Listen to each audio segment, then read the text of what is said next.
waktu saya mendapat petunjuk itu, saya yakin dulu bahwa saya diutus Tuhan, dan Tuhan kalau berfirman pasti akan bertanggung jawab dengan firman-Nya. Betul? Apa yang terjadi? Dari 96 sampai 2009 sampai 2015, orang berkata apapun, saya tetap maju. Karena saya yakin kalau itu dari Tuhan, pasti Tuhan tidak permalukan.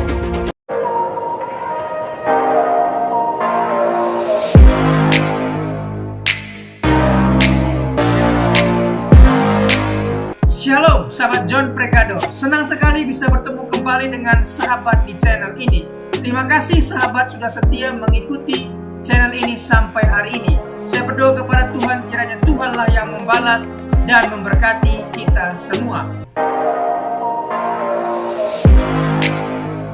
Shalom. Hari ini kita bahas tentang mujizat. Apa saudara? Nah, mari kita buka Alkitab kita saat ini dalam kitab 1 Raja-Raja pasal 18. Kitab 1 Raja-Raja pasal 18 ayat 30 sampai dengan ke-40. Kitab 1 Raja-Raja pasal 18 ayat 30 sampai dengan 40. Saudara yang ganjil, saya yang genap. Kata Elia kepada seluruh rakyat itu, datanglah kepadaku, maka mendekatlah seluruh rakyat itu kepadanya. Lalu ia memperbaiki mezbah Tuhan yang telah diruntuhkan itu.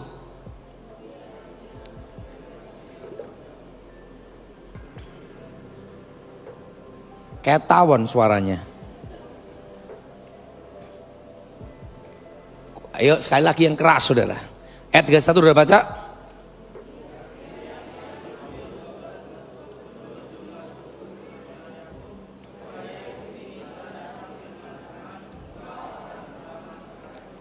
Ia mendirikan batu-batu itu menjadi mezbah demi nama Tuhan, dan membuat suatu parit sekeliling mezbah itu yang dapat memuat 2 sukat benih.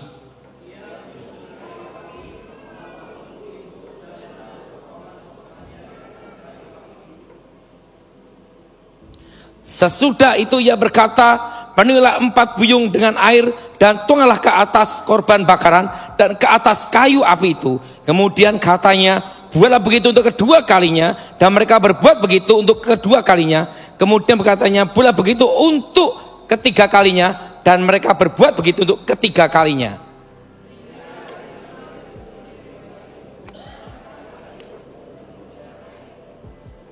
Kemudian pada waktu mempersembahkan korban pentang, tampilan Nabi Elia dan berkata, ya Tuhan, Elohim Abraham, Ishak dan Yakub, Israel, pada hari ini biarlah diketahui orang bahwa engkaulah Elohim di tengah-tengah Israel, dan bahwa aku ini hambamu, dan bahwa atas firman-Mu lah aku melakukan segala perkara ini.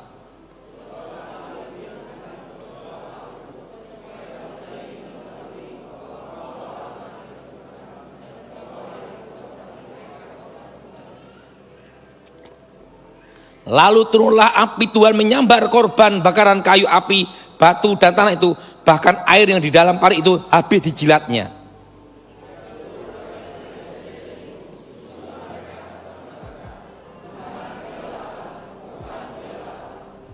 Perhatikan saudara, suatu mujizat terjadi itu bukan suatu kebetulan, tapi ada suatu perjuangan. Apa saudara? Apa saudara? Pertama, kita semua ingin mengalami mujizat. Poin yang pertama, saudara harus percaya bahwa Tuhan tidak akan mempermalukan hidupmu. Saya mempercaya, angkat tangan adalah. Saudara perhatiin, 1 lawan 450. Kalau dia tidak yakin, rontok imannya adalah. Coba, kita 1 orang dikeroyok 10 orang, lari enggak? Yang berkata tidak lari, itu munafik. Muka Nabi pikiran kotor, berani namanya bunuh diri, betul? 1 lawan 10 itu rontok kita. Makanya waktu saya belum bertobat kan latihan bela diri, setiap latihan lari terus. Saya tanya sama guru saya, kenapa setiap kali latihan lari terus? Artinya kalau musuhmu banyak ya lari ya gitu. Makanya nomor 1 dasar bela diri itu lari, betul? Oh, musuhmu banyak ya Pak? Jangan mati konyol. Sudah perhatiin. Elia seorang diri. Dan dia menghadapi 450 orang. Itu tidak sedikit banyak saudara. Dia seorang diri. Kalau dia tidak meyakini bahwa Tuhan tidak akan permalukan dia, mundur pasti. Betul? Betul? Betul? Mundur. Jadi kalau saudara di dalam hidupmu engkau percaya bahwa Yesus adalah Tuhan dalam hidupmu, engkau yakin dan percaya bahwa Tuhan tidak akan permalukan. Saya masih ingat pada waktu tahun 96 bulan November, saya dapat petunjuk dari Tuhan bahwa nanti akan ada badai di tahun 2020 dan ekonomi yang berhenti seluruh Indonesia. Waktu saya mendapat petunjuk itu, saya yakin dulu bahwa saya diutus Tuhan, dan Tuhan kalau berfirman pasti akan bertanggung jawab dengan firman-Nya. Betul? Apa yang terjadi?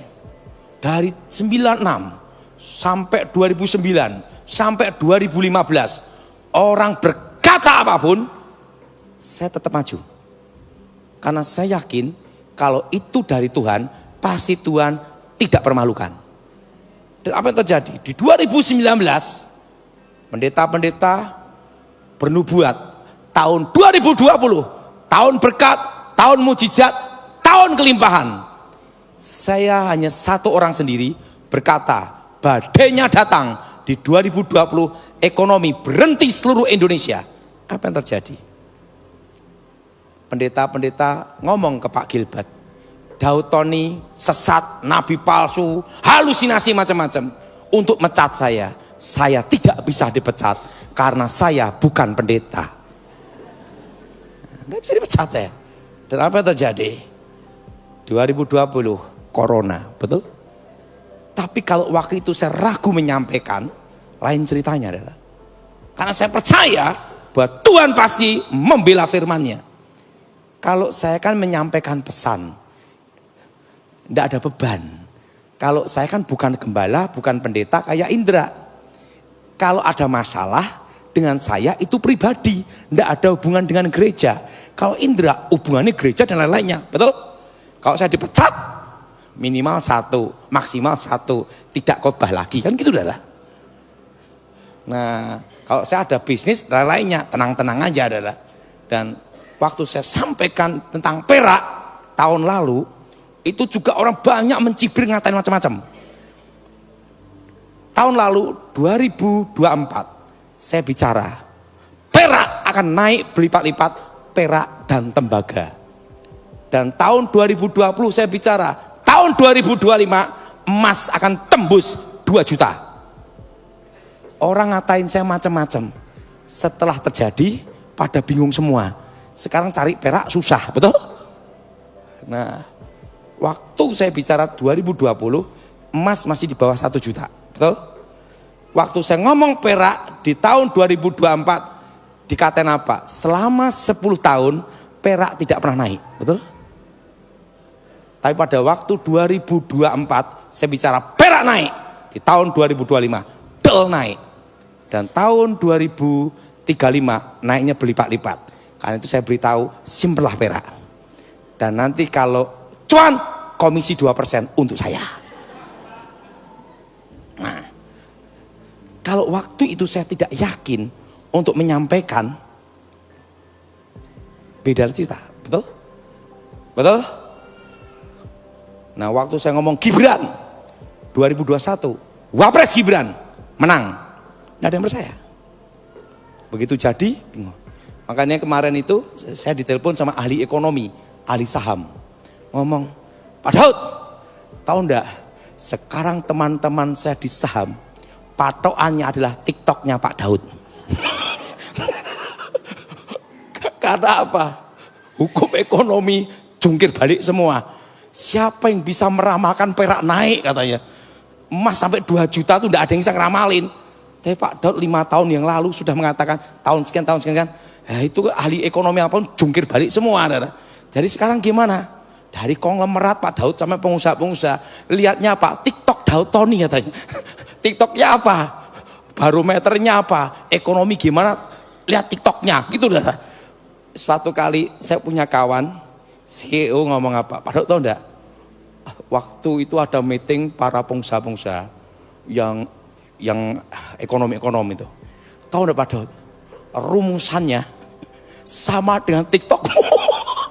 Langsung saya berpikir, jangan-jangan mereka jiplak.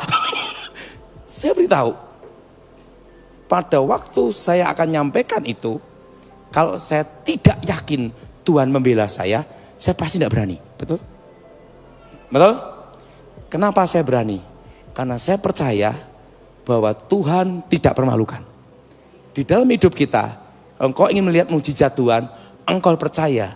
Kalau engkau anak Tuhan, percaya Yesus, Tuhan tidak permalukan dirimu. Elia berdoa, dijawab Tuhan. Tapi ingat, dia yakin dulu, percaya dulu bahwa Tuhan tidak akan mempermalukan orang yang diutusnya. Demikian saudara, kalau sudah percaya Tuhan, pembelaan Tuhan, kau yakin dulu, Tuhan, aku udah gambar rupamu, pasti engkau bela aku.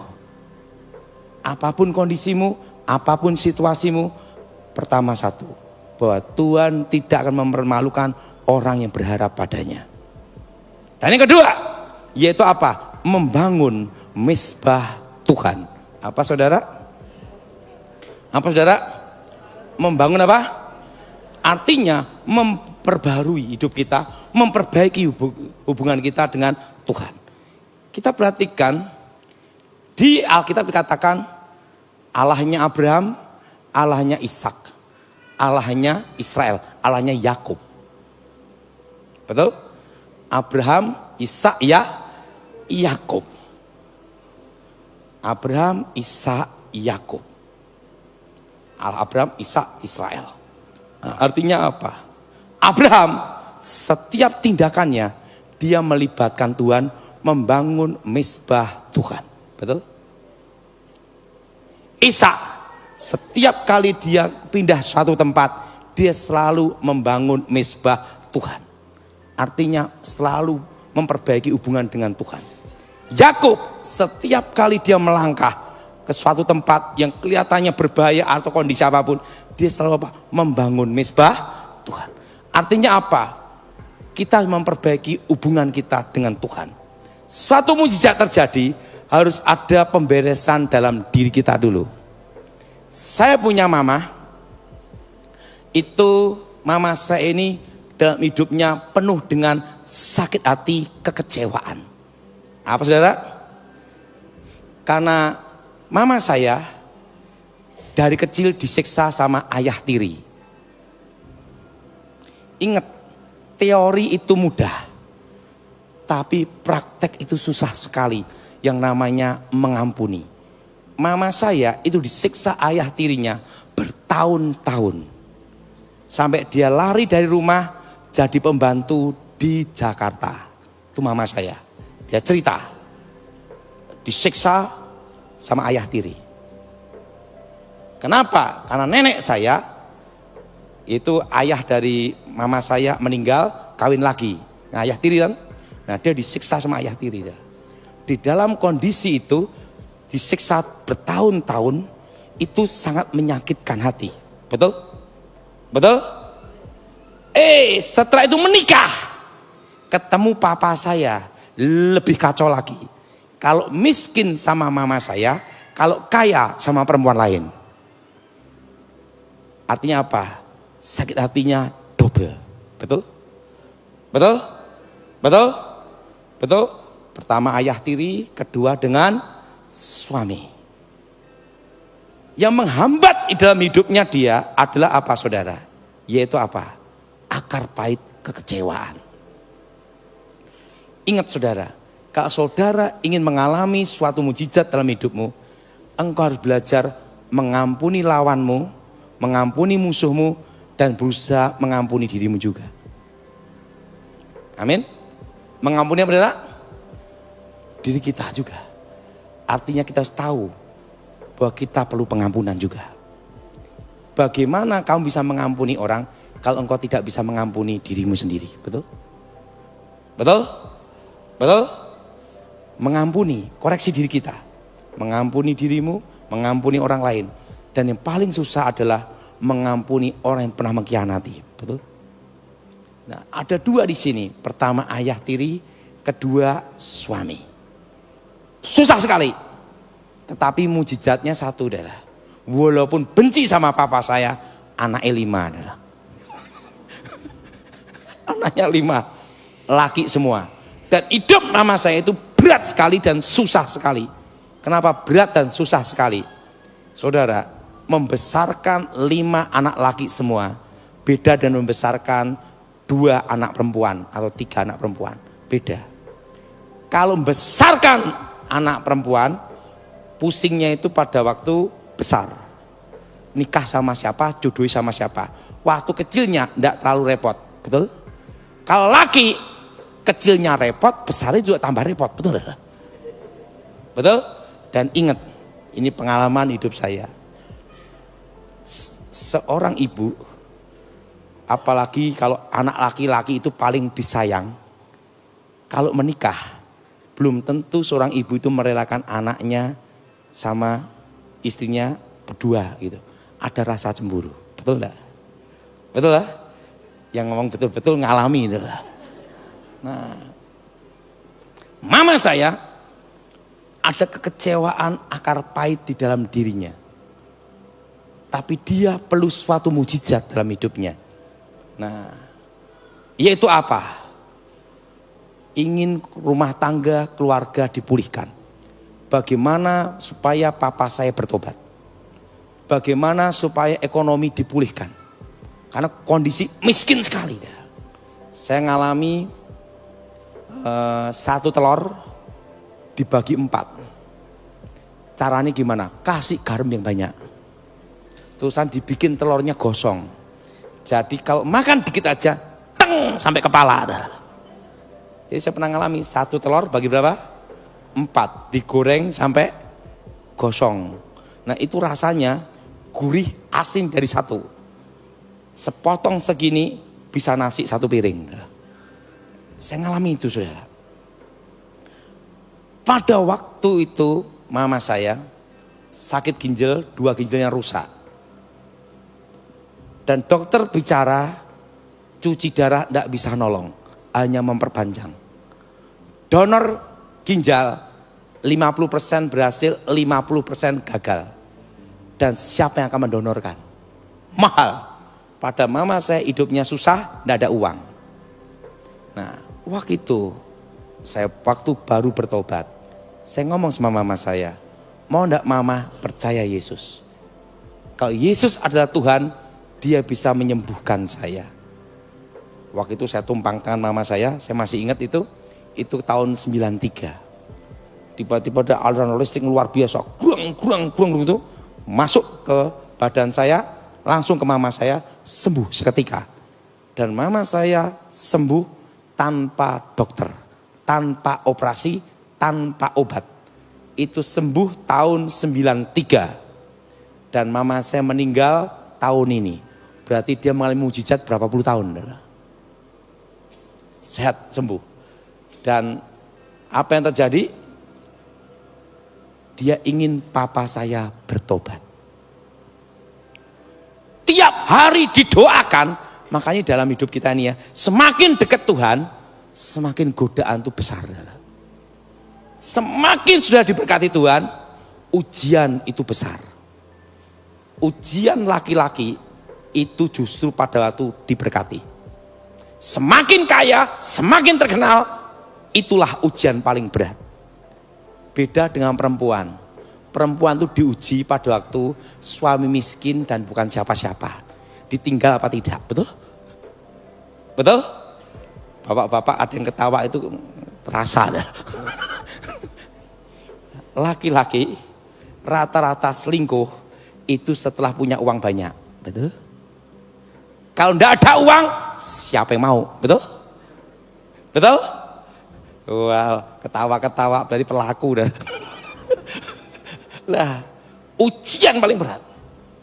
Dan mama saya dalam kondisi miskin seperti itu, dia ngomong gini, aku akan pertahankan perkawinan pernikahan hanya demi anak-anakku kalau nikah bapaknya ada, gitu aja. Dia mati atau hidup terserah. Pokoknya waktu anak nikah dia datang, itu udah simpel kan? Waktu itu saya ngomong mama saya, kalau mama mau papa bertobat, ada satu hal yang dilakukan, yaitu apa? Mengampuni. Apa saudara? Apa? Mengampuni papa dan mengampuni ayah tiri. Selama mama tidak bisa mengampuni, untuk supaya Tuhan melawat pemulihan itu tidak bisa. Harus mengampuni dulu. Kalau engkau mengampuni, bapakmu pun mengampuni. Dan mama saya kasih tahu, harus belajar mengampuni dirimu sendiri. Karena dia selalu menyalahkan Tuhan dan menyalahkan dirinya. Kenapa aku dilahirkan seperti ini? Kan itu adalah. Kalau orang stres kan gitu adalah. Stres hampir sarno, sarape keno kan itu adalah. Ngomongin, kenapa aku dilahirkan? Kenapa aku dilahirkan ke kondisi seperti ini? Dan lain-lainnya. Dia belum bisa mengampuni dirinya sendiri. Betul? Betul? Mempersalahkan kenapa dia dilahirkan. Waktu itu saya ngomong sama saya, belajar mengampuni dirimu, mengampuni papa, dan mengampuni ayah tiri. Doakan terus papa saya. Setelah dia berusaha mengampuni, penting ada usaha dulu, berusaha. Itu proses, tidak bisa cepat. Betul? Betul? Betul? Itu Mama saya belajar mengampuni proses. Semakin didoakan, papa saya itu bukan tambah tobat, tambah kumat. Nah, dalam hidup kita, justru kadang kita doakan, malah tambah jadi. Betul? Betul? Didoakan terus, sampai ludah habis, malah tambah jadi. Ingat, dalam kondisi seperti itu, engkau harus meyakini bahwa Tuhan tidak mempermalukan orang yang berharap padanya. Itu kuncinya. Amin. Amin. Apa yang terjadi? Suatu kali papa saya marah. Karena setiap kali dia judi, papanya suka judi. Selalu digerobyok polisi. Akhirnya bubar. Setiap kali judi digerobyok polisi, bubar. Akhirnya dia marah sama mama saya. Ngomong gini, gara-gara Yesus gondrong. Gitu dah. Bikin sial susah saya. Diusir. Mama saya diusir keluar. Waktu diusir keluar, mama saya dapat suara Tuhan. Laki-laki yang kelakuannya seperti keledai liar ini, aku akan datangi. Habis ngusir mama saya, dia tidur. Kira-kira 2:30 jam 3 pagi. Ini papa saya sendiri cerita. Ada satu sosok laki-laki tinggi besar. Pegang kakinya. Hei laki-laki keledai liar, ke gereja kamu bertobat. Awas. Pegang kakinya gini, dia gini. Iya. Papa saya ngomong, aku ngelihat sendiri di mata saya. Orangnya tinggi bersinar. Ngomong apa? Kamu ke gereja. Awas. Aku takut setengah mati. Dia bangun. Kakinya pincang gini dah. Yang dipegang itu pincang dah. Pincang, nyari mama saya. Mamamu di mana? Kan diusir minggat. Dicariin, suruh sini. Ketemu mama saya. Ayo kita ke gereja. Ini kan bukan hari Minggu, pokok ke gereja. Dia datang ke gereja, doanya ngomong apa? Hei laki-laki tinggi besar. Aku udah datang ke gereja. Aku jalani. Katanya engkau awas harus ke gereja. Sekarang aku ke gereja. Dia ke gereja tuh ngomong, hei laki-laki tinggi besar, aku sudah ke gereja. Gitu lah. Terusan papa saya ngomong mama saya. Aku tidak pernah takut dalam hidup saya seperti itu. Kenapa? Aku takut sekali. Orangnya tinggi besar, bersinar gitu, pegang kaki saya. Awas kamu ke gereja, tobat. Hari itu papa saya bertobat. Sampai dia pelayanan, sampai dia meninggal. Ada satu hal, harus ada apa? pengampunan. Apa saudara? Ingat, mengampuni itu ada dua. Mengampuni dirimu dan mengampuni orang lain. Siapa yang setuju angkat tangan saudara? Nah, dan yang ketiga. Nah, katakan apa? 12 batu. Mesbah Tuhan. Artinya bicara apa? Janji Tuhan. Atas Israel. Demikian dalam hidup kita. Kita harus meyakini semua janji Tuhan. Amin. Semua apa saudara? Semua apa? Janji Tuhan. Dan yang keempat, berani membayar harga.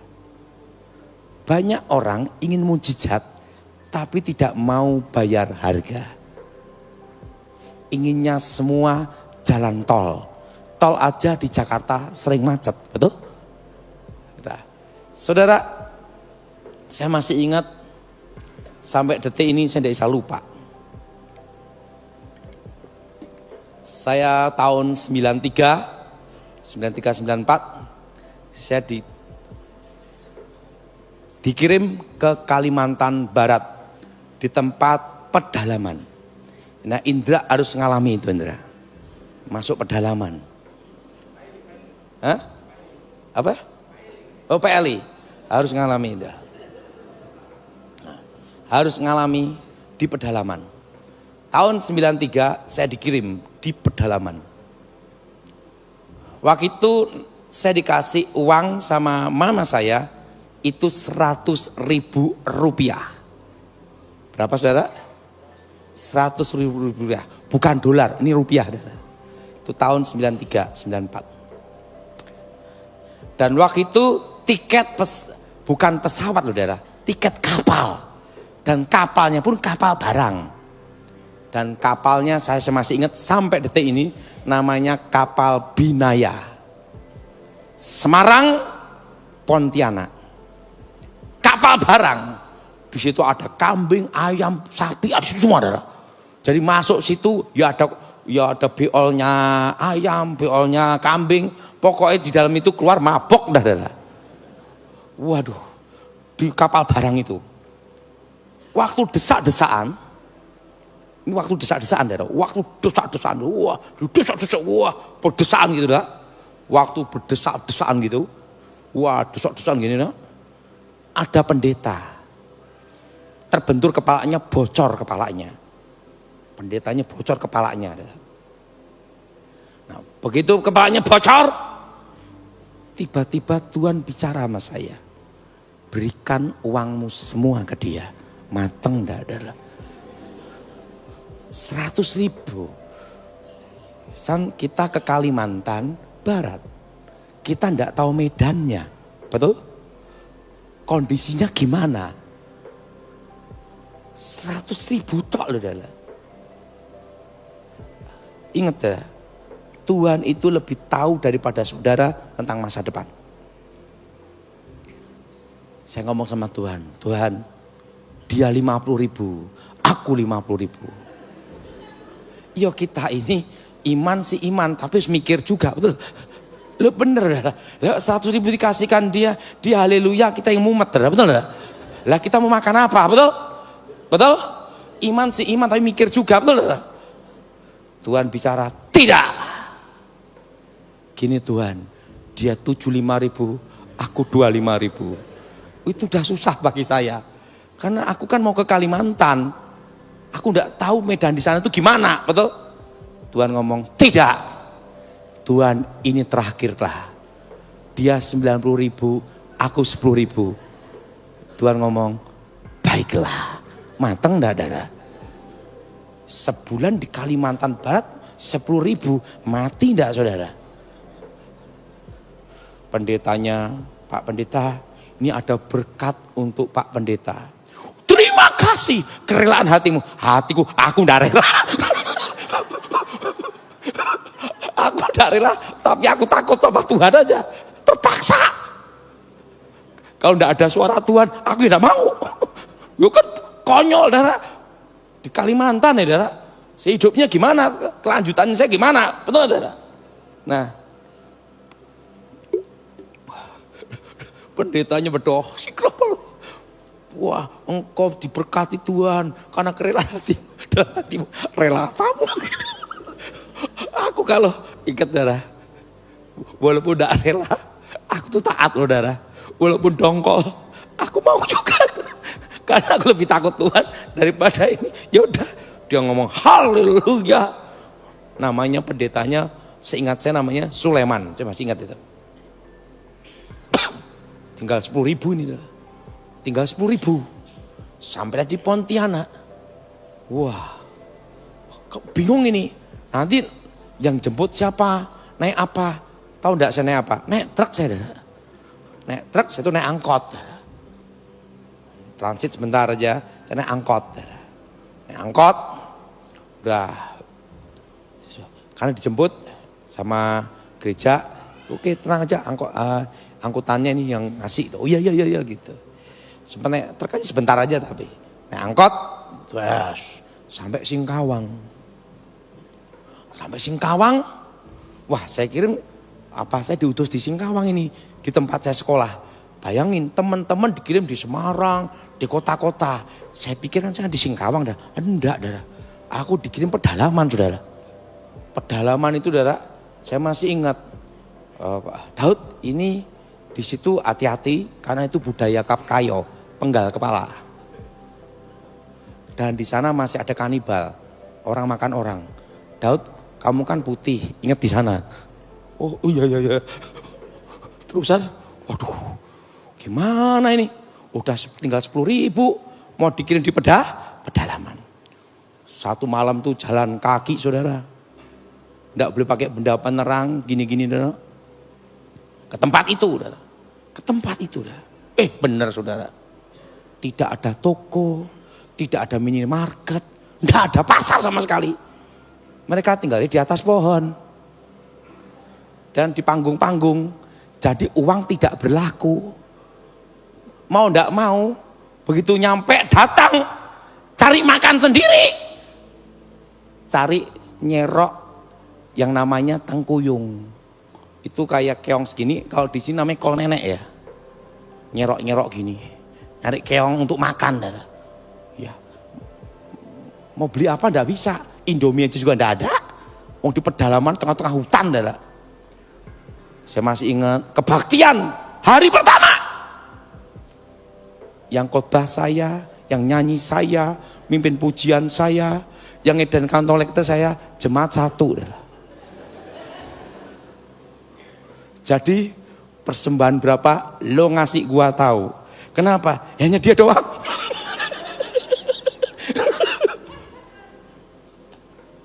Eli kirim ke sana. Jemaatnya 1. Karena di sana itu masih menganut kepercayaan. Injil waktu itu belum ini, belum banyak di sana. Itu tengah hutan. Saya masih ingat itu. Makanya saya kadang ingin kembali ke sana lagi. Wah, itu toh. Udah hidup susah, jemaat 1, nyari makan sendiri. Nggak bisa kita beli itu nggak bisa, nggak ada toko, warung juga nggak ada. Kalau mau makan berburu sendiri. Nah kita kan orang di sekolah kitab nggak diajar berburu, mau nggak mau pak nyerok ikan, nyerok ikan gini,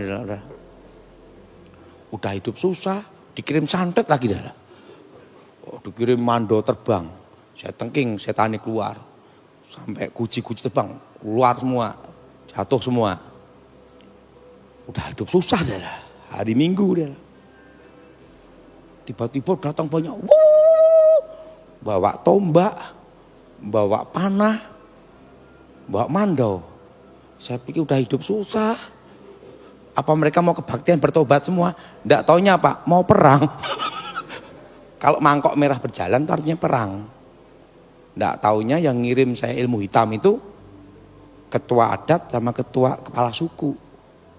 Mereka datang di tempat kebaktian. Jemaatnya 1. Dalam hati saya udah hidup susah. Makan juga cari sendiri. Datangin orang lagi untuk bertarung. Dia tatap saya tatap dia dengan mempesona. Wah, tatap-tatapan adu ilmu, saudara. Saya masih ingat tuh, adu ilmu, saudara. Adu ilmu, saudara. Saya tatap dia, saya tatapan gini, saudara. Langsung ketua suku, kepala suku, ketua adat roboh, saudara. Begitu roboh, satu kampung, saudara. Kita ikut pendeta sakti, gitu, saudara. Satu kampung bertobat semua, saudara. Dalam satu hari, saudara. Dan di sana itu, waktu itu saya masih ingat mau buang air besar, dikasih tongkat. Pak Daud, kalau mau beol, bawa tongkat ini Pak ya. Saya tanya, ini untuk apa? Nanti Bapak tahu sendiri. Itu kan di sungai. Kita kan nongkrong gini. Itu babi kan liar. Itu babi, kalau enggak digini, itu buk, gitu. Harus dikirim dia di sana. Jadi ini tongkat, saya masih ingat itu. Ini tongkat, ini nongkrong gini, saudara.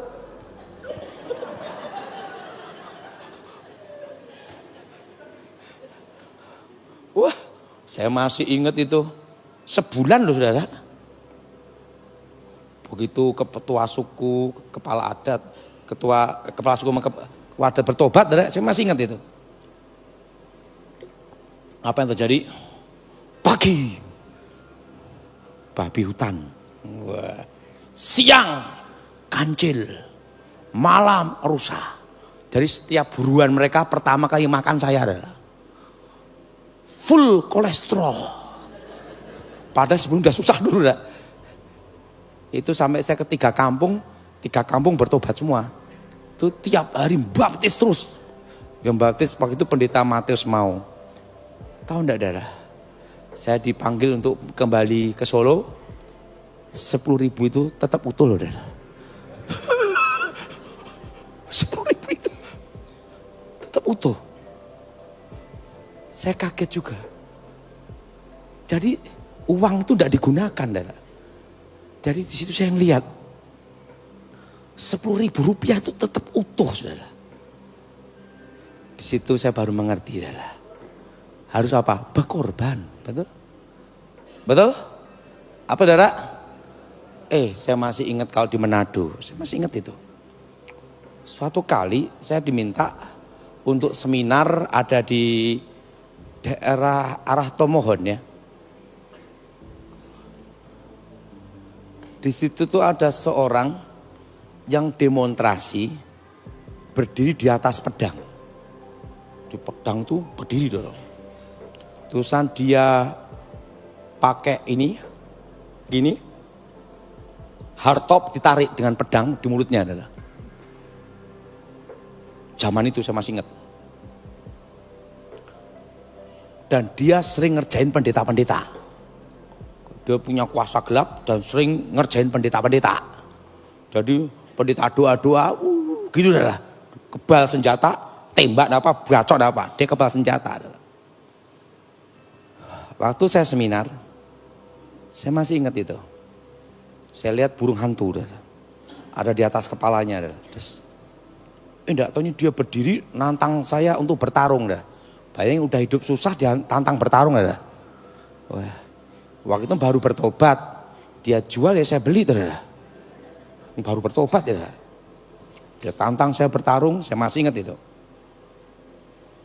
Dia berdiri di atas pedang.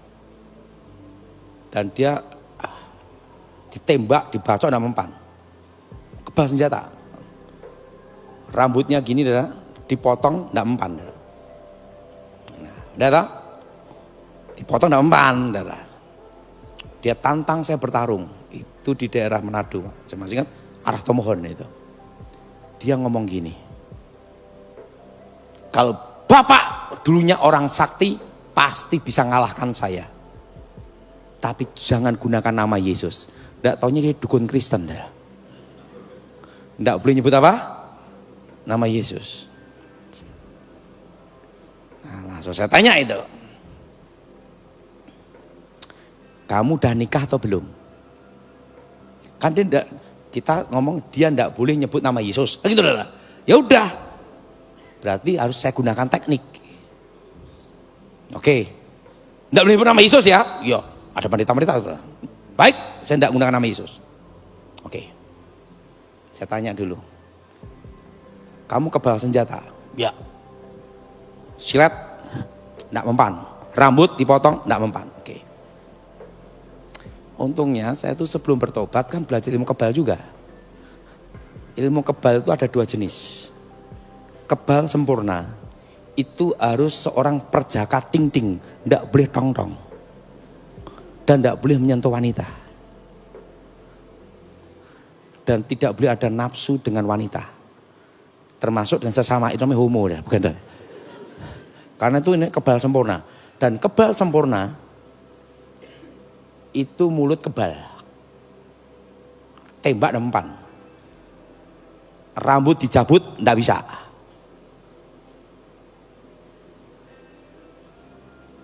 Dan senjata apapun tidak mempan. Oke. Saya tanya, kamu udah nikah belum? Sudah. Kalau kebal tidak sempurna, dia bukan perjaka dinding, tong-tong. Itu pasti dia memang tidak bisa kena senjata tajam, tapi bisa tertusuk jarum. Tertusuk apa? Jarum. Ada titik-titiknya adalah jarum. Nah, langsung dia ngomong, nikah, punya anak. Oh, gampang. Ingat ya, enggak boleh nyebut nama Yesus, gitu. Saya ngomong, minta jarum. Nah, saya tahu titik-titiknya adalah 1, 2, 3, san pusar, terus tusuk, jep, tertembus semua, dia gini. Saya ngomong, enggak pakai nama Yesus loh ya. Langsung kayak gini. Ini, setelah tak tusuk jarum, oke. Sekarang rambutmu tak potong, tek putus. Loh kok bapak? Berarti ilmu bapak dulu melebihi saya, no. Saya kebal sempurna, ting-ting, tidak pernah nyentuh wanita. Langsung saya ngomong, kamu kan tong-tong.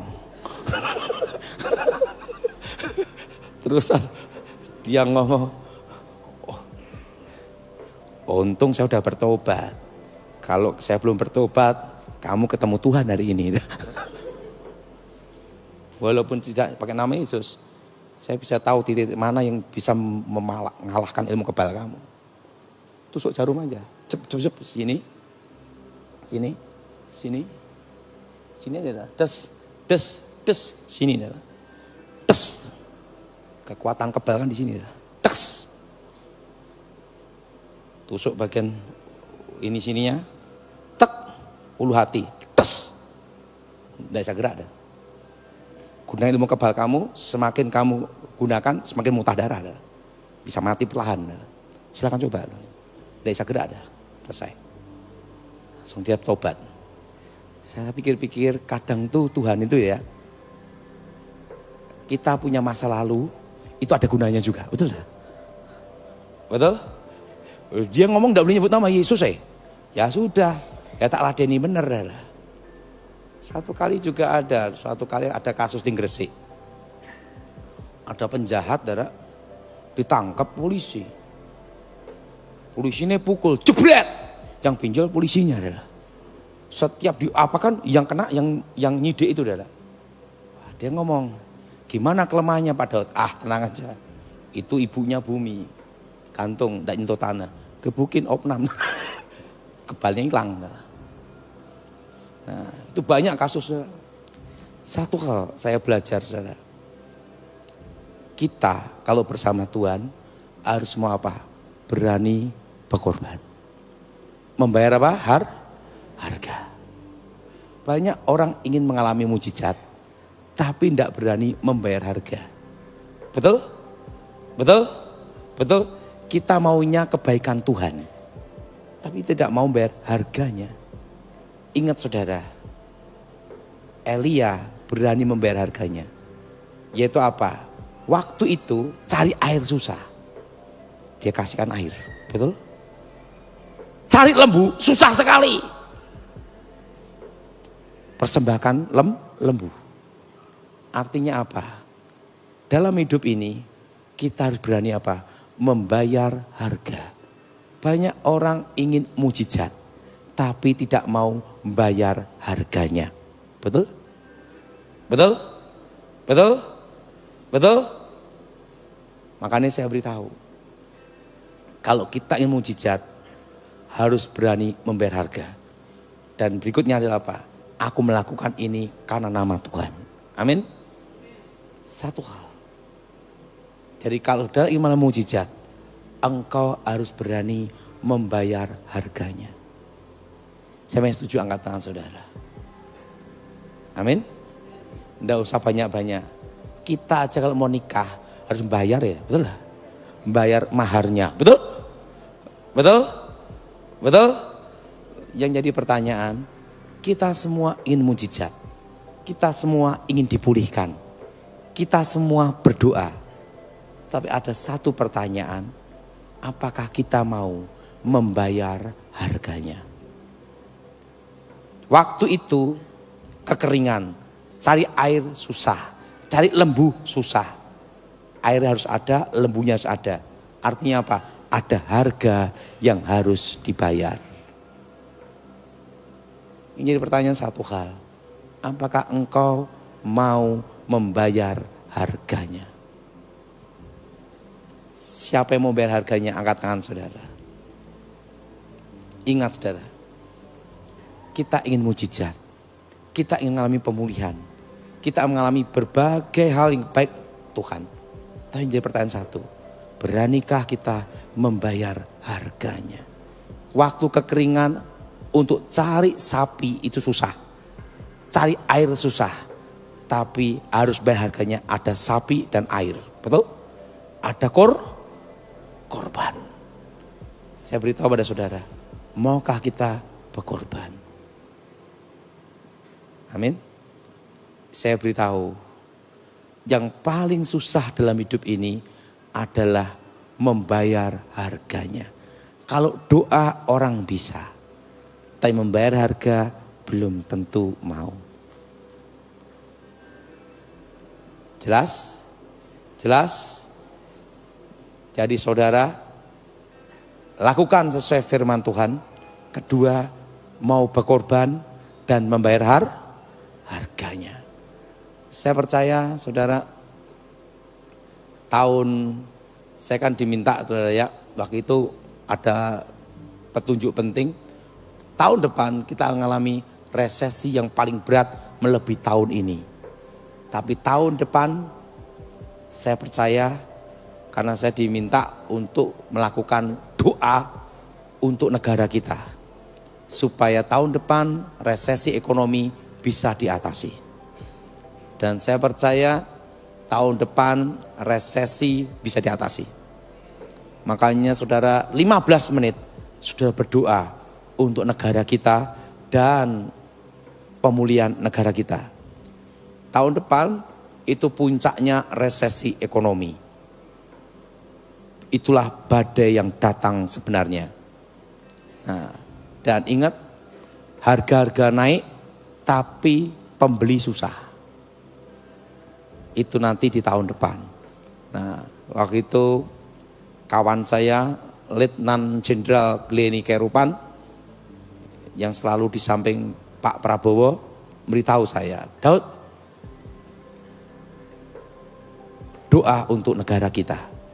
Jadi kita berdoa untuk keamanan Indonesia. Kedua, untuk resesi ekonomi tahun depan supaya teratasi. Amin. Saya percaya tahun depan resesinya bisa diatasi. Nah, pada waktu saya ngomong di 2024 perak akan naik. Nanti 2035 perak dan tembaga. Apa saudara? Dan tembaga itu akan naik. Waktu itu malah diketawain. Karena 10 tahun perak tidak pernah naik-naik. Kan saudara?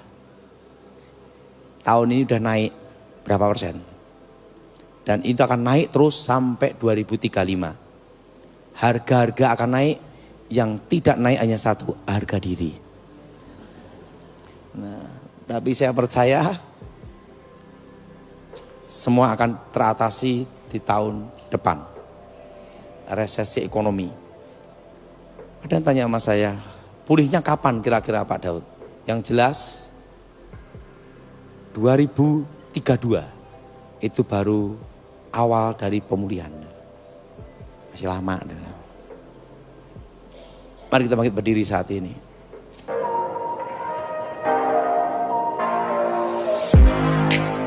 Terima kasih sahabat sudah menyaksikan tayangan kami hari ini. Saya percaya kita pasti diberkati. Apabila kita diberkati dengan tayangan hari ini, marilah kita dengan murah hati share video ini kepada teman-teman kita yang lain, agar mereka juga diberkati. Firman Tuhan mengatakan, diberkati untuk memberkati, sehingga nama Tuhan dipermuliakan dan namanya diagungkan. Sahabat, banyak sekali pelajaran yang kita bisa ambil dari tayangan hari ini. Marilah catat poin-poin yang telah disampaikan, kita simpan dalam hati dan kita aplikasikan dalam kehidupan sehari-hari. Setiap kita pasti akan bertemu di yang namanya masalah. Kita tidak perlu undang masalah, tetapi dia sendiri akan menghampiri kita dengan maksud menguji iman kita, apakah kita tahan uji dan tetap mengandalkan Tuhan atau tidak. Tetapi apabila kita menang atas masalah itu, maka kita juga akan mendapat pujian dari Sang Pencipta. Karena kita tahan uji dan terus mengandalkan Tuhan, tidak hanya dapat pujian, dapat mahkota juga.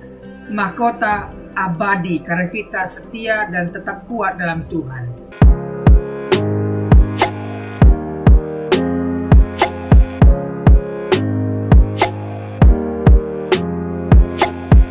Shalom, dalam kesempatan kali ini kita akan belajar satu tema yang tentu pasti akan memberkati kita, yaitu memilih yang benar.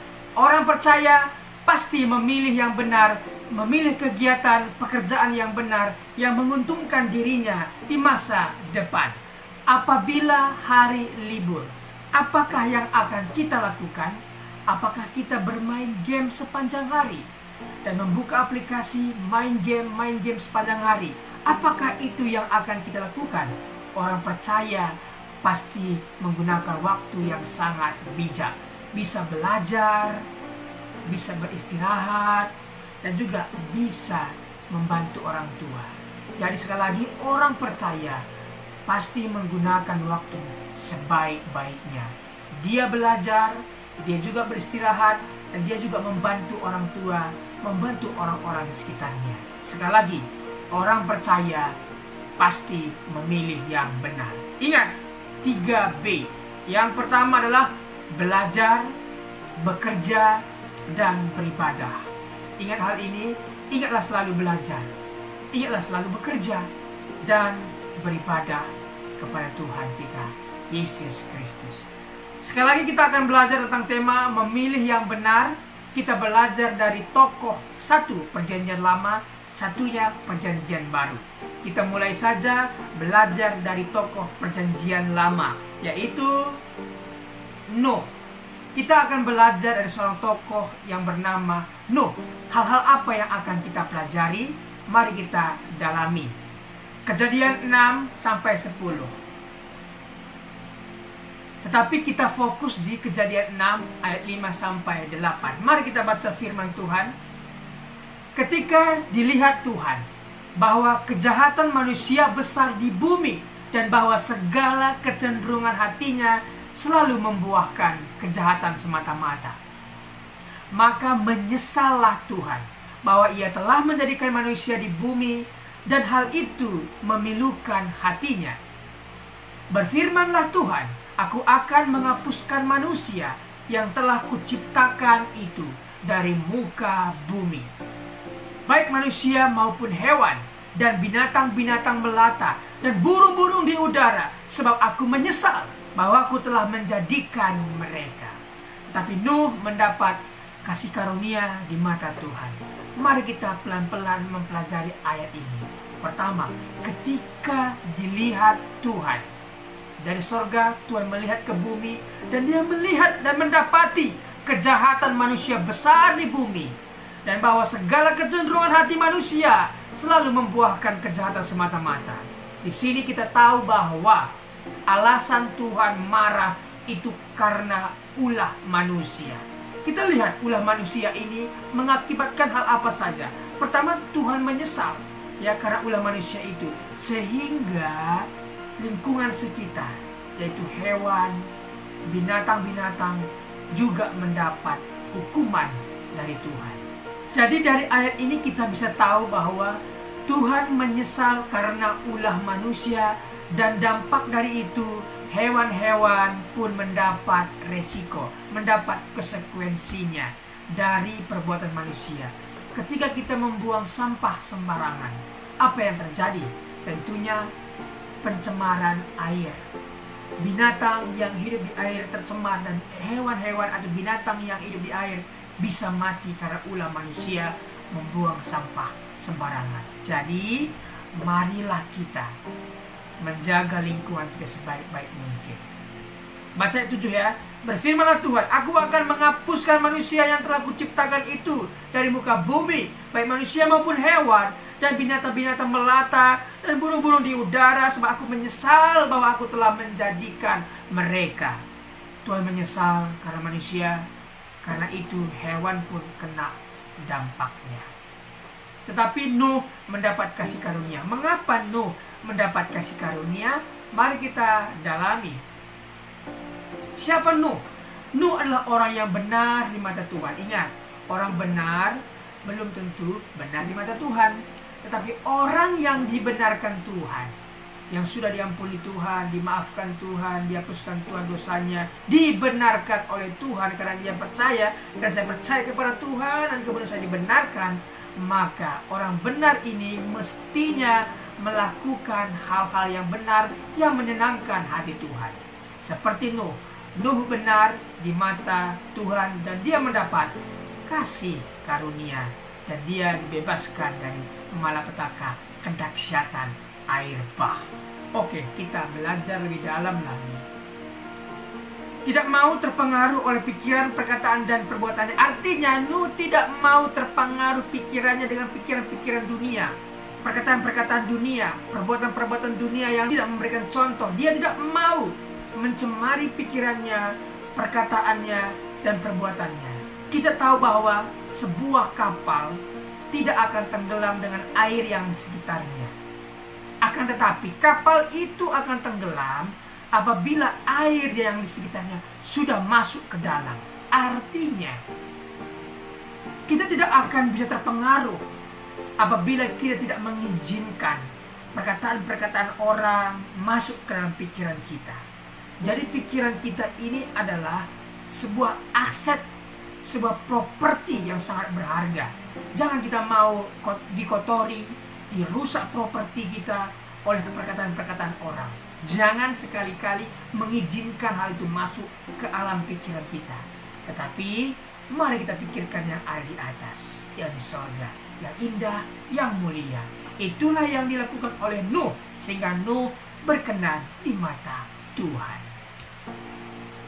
Senantiasa hidup bergaul dan beriman kepada Allah.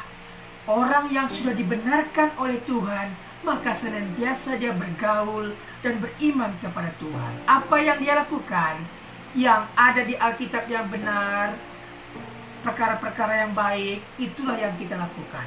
Memang dalam Alkitab banyak sekali peristiwa, banyak sekali kejadian dituliskan untuk satu hal, informasi, satu hal lagi, pengajaran. Jangan kita menjadikan informasi itu dari pengajaran, tetapi carilah pengajaran yang menguatkan kita. Oke? Yang berikutnya, menjadi berkat dan contoh bagi keluarganya dalam ketaatan, kesalehan, iman, dan perbuatan baiknya. Nuh menjadi berkat dan contoh bagi keluarganya dalam ketaatan, kesalehan, iman, dan perbuatan baiknya. Jadi seorang bapa, seorang kepala rumah tangga harus mengikuti teladan yang diberikan Nuh kepada anak-anaknya, menantunya, bahkan istrinya. Inilah contoh yang memilih dengan benar. Berikutnya kita belajar dari seorang tokoh di Perjanjian Baru, yaitu Paulus. Hal apa yang akan kita pelajari? Kisah Para Rasul 9 ayat 1 sampai 6. Kita akan membaca dalam Kisah Para Rasul 9 ayat 1 sampai 2. Sementara itu, berkobar-kobar hati Saulus untuk mengancam dan membunuh murid-murid Tuhan. Ia menghadap imam besar dan meminta surat kuasa daripadanya untuk dibawa kepada majelis-majelis Yahudi di Damsyik, supaya jika ia menemukan laki-laki atau perempuan yang mengikuti jalan Tuhan, ia menangkap mereka dan membawa mereka ke Yerusalem. Siapa Paulus? Paulus memiliki doktrin yang begitu keras. Ajarannya menyakiti orang lain adalah salah. Tapi Paulus merasa benar. Ketika dia menyakiti orang lain, ketika dia menangkap pengikut Tuhan dan menjebloskan ke penjara, menganiaya, dia merasa benar akan hal itu. Tetapi sekali lagi, ajaran yang menyakiti orang lain adalah salah. Tuhan tidak pernah mengajarkan, bahkan agama-agama di dunia tidak pernah mengajarkan menyakiti orang lain adalah benar. Tidak, tetapi menyakiti orang lain adalah ajaran yang salah. Orang yang bertemu dengan kebenaran, Yesus, pasti melakukan dan memilih yang benar. Kita lihat, Saulus yang begitu bengis, begitu keras, begitu kejam, ketika bertemu dengan Tuhan Yesus, dia menjadi lunak, dia menjadi bertobat, dan dia menjadi orang yang memilih yang benar. Sekali lagi, orang yang telah bertemu dengan Tuhan Yesus pasti berubah. Jadi sahabat, apabila sahabat punya nenek, kakek, bapak, ibu, apapun itu, bawa mereka dalam doamu, doakan mereka. Ketika mereka bertemu dengan Tuhan, maka mereka akan berubah. Jadi sekali lagi, orang sekeras apapun, sebejat apapun, sebengis apapun, ketika dia bertemu dengan Tuhan, pasti lunak dan mengalami perubahan yang luar biasa. Contohnya adalah Paulus ini.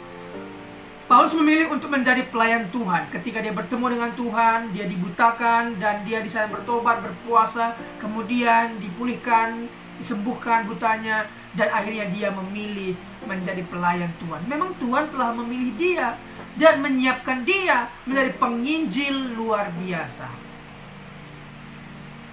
Paulus menjadi penginjil yang luar biasa. Dari 27 kitab Perjanjian Baru, 13 diantaranya Pauluslah yang menulis atas ilham yang Tuhan berikan kepadanya. Jadi sahabat, orang yang telah dipilih Tuhan pasti memilih yang benar. Orang yang dibenarkan Tuhan pasti melakukan hal-hal yang benar, yang tentunya menyenangkan hati Tuhan. Terima kasih sudah mengikuti pengajaran hari ini. Hari ini kita belajar dari seorang tokoh bernama Nuh dan juga Paulus. Terima kasih. Apabila ada komentar, pendapat yang berbeda dengan apa yang saya sampaikan, boleh tinggalkan komentar di bawah video ini. Terima kasih. Tuhan Yesus memberkati. Mari kita berdoa. Bapa, terima kasih buat kebenaran firman Tuhan, kesaksian hidup bersama Tuhan yang telah dibagikan. Sungguh kami diberkati. Berkatilah para pembicara hari ini. Berkati pendengar setia John Pregador. Terima kasih Tuhan. Demi nama Tuhan Yesus. Amin.